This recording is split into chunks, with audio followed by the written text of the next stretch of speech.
Assalamualaikum warahmatullahi wabarakatuh. Perkenalkan, nama saya Muhammad Aditya Mutawakil, NPM 1903 Video ini saya buat untuk memenuhi ujian dalam mata kuliah Hukum Peralihan dan Pengadaan Tanah kelas F. Adapun dalam video ini saya akan menjelaskan 4 poin terkait pengadaan tanah bagi kepentingan umum. Adapun yang pertama ialah skema tahapan pada pengadaan tanah bagi kepentingan umum berdasarkan pasal 13 Undang-Undang Nomor 2 Tahun 2012 yang terdiri dari perencanaan, persiapan, pelaksanaan, dan penyerahan hasil. Pada tahap perencanaan menghasilkan berupa dokumen perencanaan dengan penanggung jawab dari tahapan ini, yaitu instansi yang memerlukan tanah. Yang dimaksud dengan instansi yang memerlukan tanah ini contohnya seperti Kementerian PUPR yang membutuhkan tanah untuk usaha pelebaran jalan. Lalu yang kedua yaitu tahap persiapan. Tahap ini menghasilkan berupa adanya penetapan lokasi atau biasa disebut dengan penlok.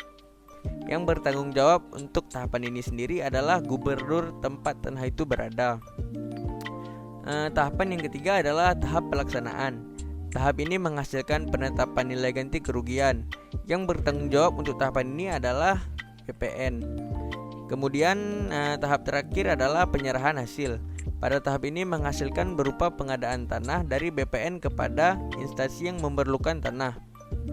Nomor 2, selanjutnya saya akan menjelaskan mengenai tahapan perencanaan pengadaan tanah.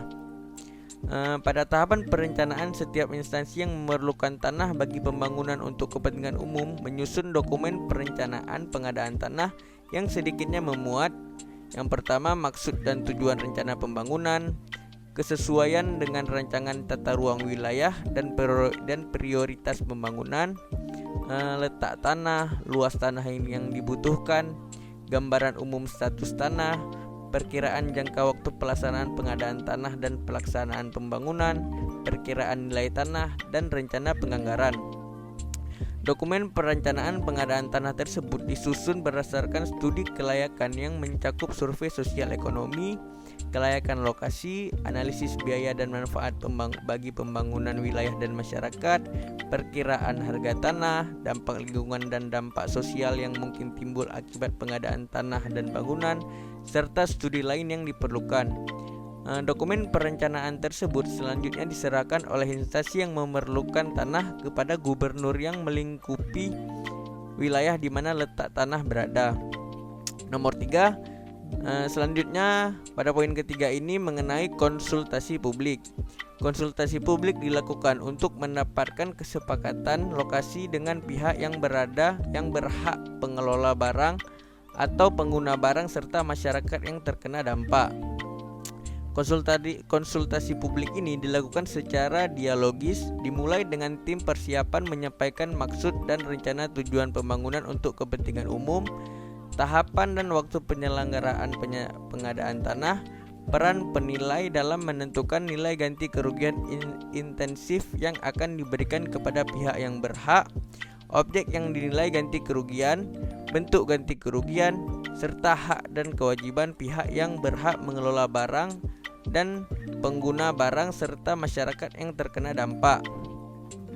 Yang mengikuti konsultasi publik ini diberikan kesempatan untuk menyampaikan pendapat atau tanggapan mengenai lokasi pembangunan untuk mencapai kesepakatan dalam hal terdapat keberatan pada proses, maka dilakukan konsultasi publik ulang. Namun, bila dalam konsultasi publik ulang juga tidak dapat kesepakatan, maka keberatan dapat diajukan kepada tim kajian yang dibentuk oleh gubernur. Dalam hal telah tercapai kesepakatan dalam konsentrasi publik, maka kesepakatan dituangkan dalam berita acara kesepakatan. Atas dasar kesepakatan tersebut, instansi yang memerlukan tanah mengajukan permohonan penetapan lokasi kepada gubernur atau bupati atau wali kota. Nomor 4 yang terakhir tentang bentuk ganti rugi yang dititipkan di pengadilan negeri. Berdasarkan PP nomor 19 tahun 2021 tentang penyelenggaraan pengadaan tanah bagi pembangunan untuk kepentingan umum, pada pasal 89, permohonan penitipan ganti kerugian sebagaimana dimaksud pada ayat 1 dilakukan dalam hal Yang pertama, pihak yang berhak menolak bentuk dan atau besarnya ganti kerugian berdasarkan hasil musyawarah dan tidak mengajukan keberatan ke pengadilan negeri.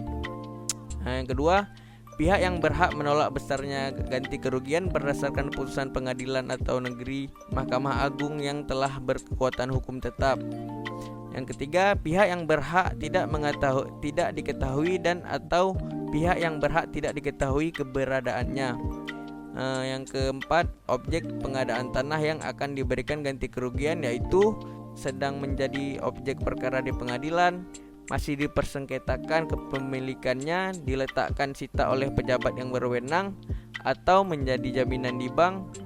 Yang kemudian ganti kerugian yang dititipkan di pengadilan negeri sebagaimana yang dimaksud pada ayat 2 berupa uang dalam mata uang rupiah. Sekian yang dapat saya sampaikan dalam video ini. Lebih dan kurang saya mohon maaf. Wabillahi taufik wal hidayah. Assalamualaikum warahmatullahi wabarakatuh.